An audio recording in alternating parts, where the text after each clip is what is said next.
Okay, here's a picture of two fellas from France. One of them is actually going to win the National Basketball Association Defensive Player of the Year award. Can you guess which one I think it's going to be?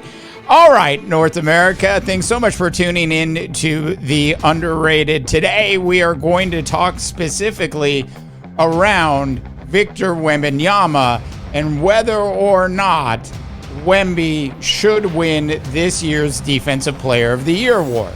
Now, let's get the statistical piece out of the way first, and the important pieces of the defensive side of stats. We're going to start with the stat that, of course, Victor is actually dominating on, and that is 3.4 blocks a game. And there's a lot more that goes with that particular stat as well, because it is, if you will, an intimidation factor that a player like Victor Wembanyama, Anthony Davis, and of course Rudy Gobert bring to the table when they play defense. It's that very intimidation factor that sets these three defensive players that I just mentioned apart from the rest of the other players who might someday have a chance at winning the Defensive Player of the Year award. Now, Victor averages just over 10 boards a game, and both Anthony Davis and Rudy Gobert average over 12 boards a game. Now, if you take a step back and you say, well, which of these teams, from a defensive standpoint, have been delivering throughout the year? Now, we know that the Minnesota Timberwolves at this point are going to finish in the top three in the Western Conference. Yes, they might win the Western Conference regular season. Yes, they might end up in second. And of course, they might end up in third. On the other hand, I think it's safe to say that the San Antonio Spurs will end up in dead last in the Western Conference. They are probably not going to find a way to catch the Portland Trailblazers, who have them by a game and a half with about 7 games to go in the San Antonio Spurs season.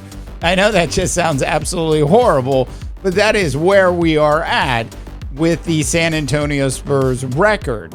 Now, in terms of how the defensives actually match up, if you take a look at how Fox Sports takes a look at their rankings for defenses in the NBA, they currently have the Minnesota Timberwolves number 1. Now, depending on which publication you look at, you'll see the Timberwolves rated as the top defense in the NBA or in the top 3 defenses in the NBA. Lots of different sort of tweaks and stuff that you can do to the stats to sort of manipulate them.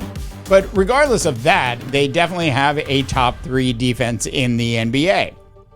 Largely in part to, of course, the job that Chris Finch, the head coach of the Timberwolves, has done instilling the importance of defense into the team, and as well as figuring out how to use Rudy Gobert in a way that is intimidating to a lot of teams in the NBA.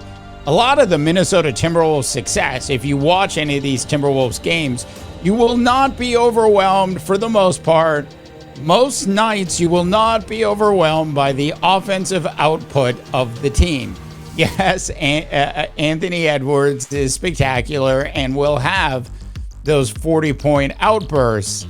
But for the most part, I seriously doubt that if you sat down and you watched 5 Minnesota Timberwolves games, you would be impressed by the offense at all. You probably wouldn't. Now, in terms of the Spurs and the Los Angeles Lakers, Fox Sports has the Lakers defense rated at 22 and currently has the San Antonio Spurs defense actually rated at 25. Now, if you put those things together, you say, worst record in the Western Conference right now, 25th worst defense in the NBA as a whole right now versus what Rudy Gobert and the Minnesota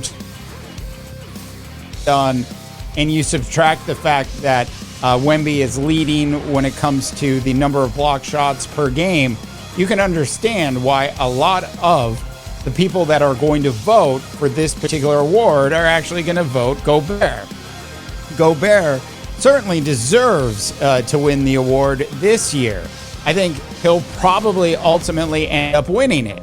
That doesn't mean Wemby still doesn't have a chance. I mean, if for some strange, bizarre way the San Antonio Spurs could actually go on a significant winning streak here towards the end of the season, and Victor could continue to average north of 3.5 blocks a game and be a real difference maker in them actually climbing out of dead last in the Western Conference, then at that point, I think Wemby is going to actually steal some votes away from Gobert and will have a legitimate chance of winning it.